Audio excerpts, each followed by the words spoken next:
Selamat jumpa dalam channel Keluarga Tanda Cinta. Bacaan renungan kita pada hari ini, Senin 19 Juli 2021, dikutip dari Injil Matius bab 12 ayat 38 sampai dengan ayat 42. Sekali peristiwa, beberapa ahli Taurat dan orang Farisi berkata kepada Yesus, "Guru, kami ingin melihat suatu tanda daripadamu." Jawab Yesus kepada mereka, "Angkatan yang jahat dan tidak setia ini menuntut suatu tanda. Tetapi kepada mereka tidak akan diberikan tanda selain tanda Nabi Yunus. Sebab seperti Yunus tinggal di dalam perut ikan 3 hari 3 malam, demikian pula Anak Manusia akan tinggal di dalam rahim bumi 3 hari 3 malam. Pada waktu penghakiman, orang-orang Niniwe akan bangkit bersama angkatan ini dan menghukumnya juga.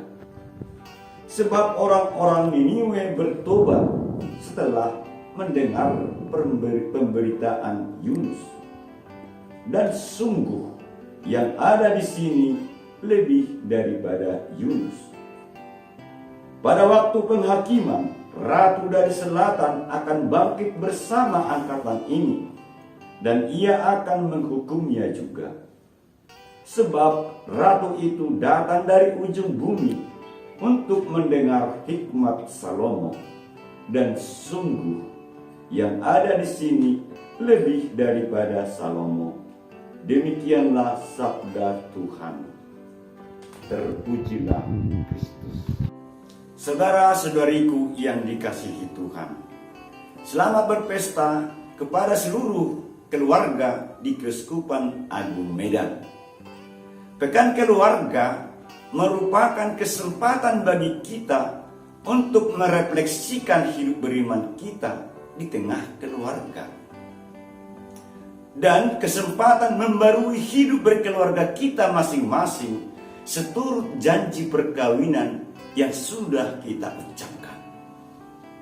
Saudara-saudariku yang dicintai Tuhan, firman Allah dapat kita ibaratkan bagaikan sebuah cermin yang dapat kita lihat untuk mengenal diri kita.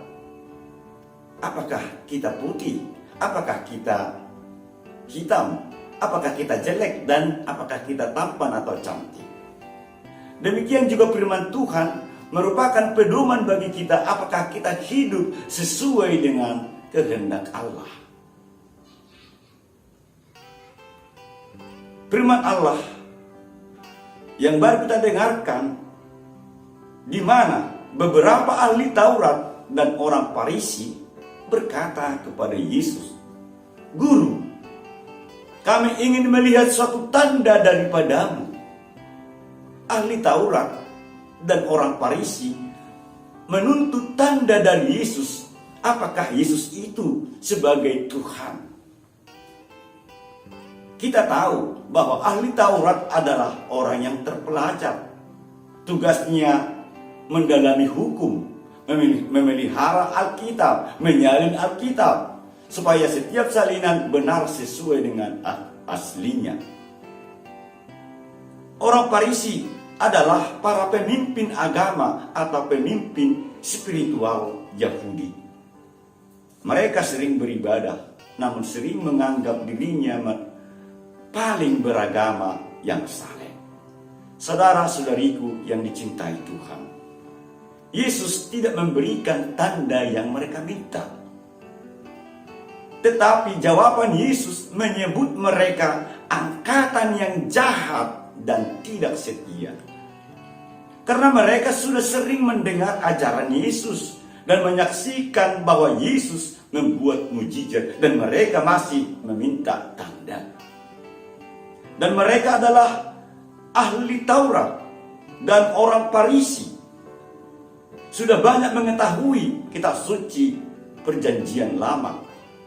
Mereka sudah tahu peristiwa keluarnya bangsa Israel dari Mesir, di mana Allah menunjukkan tanda dengan memberi 10 tulah melalui diri Musa.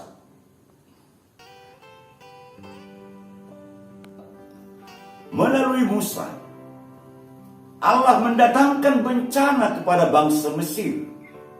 Aliran sungai dan air berubah menjadi darah.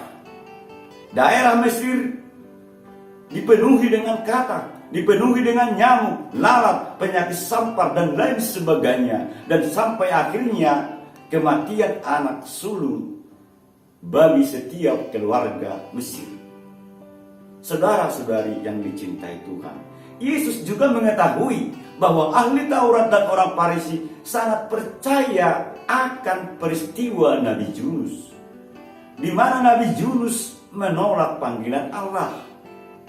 Dan ketika perjalanannya menaiki perahu dan pergi ke Tarsis, Allah menurunkan angin ribut, sehingga kapal itu hampir binasa. Karena itu petugas awak kapal membuat undi, dan akhirnya Yunus kena undi dan dilemparkan ke dalam laut. Yunus pun akhirnya ditelan ikan besar dan tinggal selama 3 hari dan 3 malam berada dalam perut ikan. Akhirnya atas perintah Allah, Yunus pun dimuntahkan ikan itu ke darat. Dan sejak itu Nabi Yunus pun taat pada perintah Allah. Dan orang-orang Niniwe bertobat setelah mendengarkan pemberitaan Nabi Yunus. Saudara-saudariku yang dicintai Tuhan, berbahagialah orang-orang Niniwe yang telah bertobat setelah mendengarkan pemberitaan Yunus. Dan berbahagialah Ratu Selatan karena datang dari ujung bumi untuk mendengar hikmat Salomo. Saudara-saudariku yang dikasihi Tuhan, Yesus menghubungkan kisah Nabi Yunus dengan dirinya sendiri yang tinggal dalam rahim bumi selama 3 hari 3 malam. Di mana setelah sengsara, Yesus wafat. Dan pada hari ketiga, Yesus bangkit. Yesus berada dalam rahim bumi selama 3 hari dan 3 malam. Yesus yang hadir di hadapan ahli Taurat dan orang Farisi lebih daripada Nabi Yunus dan Raja Salomo. Sebab Yesus adalah Tuhan. Dan kelak ketika ia datang kembali ke dunia, ia akan bertindak bukan lagi mewartakan penghakiman, tetapi ia sendiri akan menghakimi dunia, menghakimi orang hidup dan orang mati. Saudara-saudari yang dikasihi Tuhan, berbahagialah kita juga yang sudah mendengar pengajaran Yesus dan percaya bahwa Yesus adalah Mesias, Yesus adalah Tuhan Juru Selamat. Sebagai orang beriman, kita pun tidak perlu seperti orang ahli Taurat dan orang Farisi yang tetap bertegar hati, tetap ragu-ragu. Tetapi dari kita dituntut hidup seturut ajarannya dan setia kepada Allah. Saudara-saudari yang dicintai Tuhan, apa pesan sabda Allah ini di tengah keluarga kita? Mari kita jauhkan sikap menuntut bukti dan tanda dari anggota keluarga kita masing-masing. Misalnya, selalu berkata, "Hai istri, tunduklah kepada suamimu dalam segala hal." Mau menyalahkan si istri. "Hai anak, hormatilah orang tuamu." Mau menyalahkan si anak. Atau, "Hai suami, sayangilah istrimu." Mau menyalahkan suami. Tetapi marilah berjuang menunjukkan tanda iman.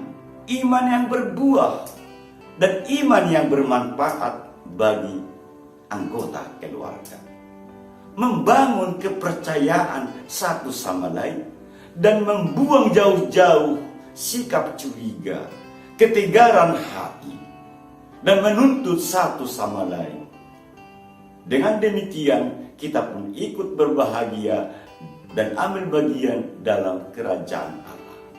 Semoga kita semua dimampukan oleh Tuhan dan selalu mengalami keselamatan dari Tuhan. Amin.